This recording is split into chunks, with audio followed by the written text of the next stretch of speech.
D'abord déambuler, puis laisser le regard vagabonder. Au bout de cette flânerie, humer avant de songer à une suite de notes.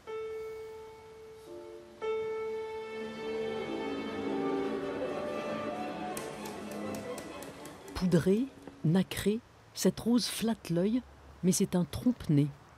Cette rose-là n'a pratiquement pas d'odeur, mais disons que les gouttes de rosée, de pluie sur les pétales, tout ça peut évoquer des odeurs. Et parfois, moi, j'essaye de retraduire ça avec des notes aquatiques, des notes plus éthérées, plus subtiles. L'odeur de la couleur, c'est comme ça qu'il travaille, par image mentale, par connexion.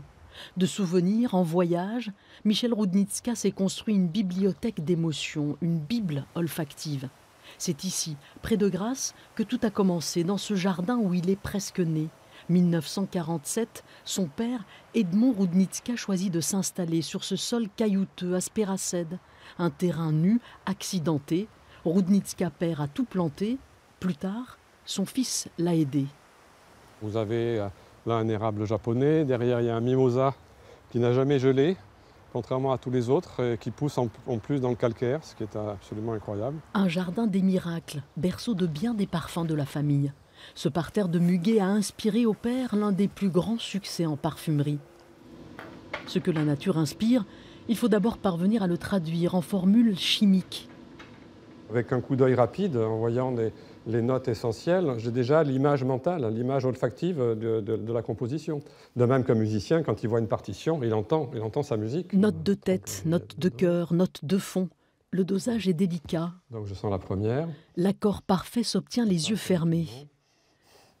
À sa composition, le créateur attribue parfois un rôle. Le parfum prend le pouls de la peau qui le porte. Mai 68, les sauvageons sentent bon. L'eau sauvage représentait justement une nouvelle parfumerie, beaucoup plus épurée, beaucoup plus sobre, orientée vers la nature, vers quelque chose de plus authentique. Et toute la jeunesse, à cette époque-là, se parfumer à l'eau sauvage, c'était presque une façon d'affirmer justement ces nouvelles valeurs. Témoin de son époque, le parfumeur ne prétend pas faire de politique. C'est un militant poétique. C'est l'idée que défendait son père, qui à la fin de sa vie composait sans rien sentir, comme Beethoven composait sans rien entendre. Privé de sens et en donner, en voilà de l'art.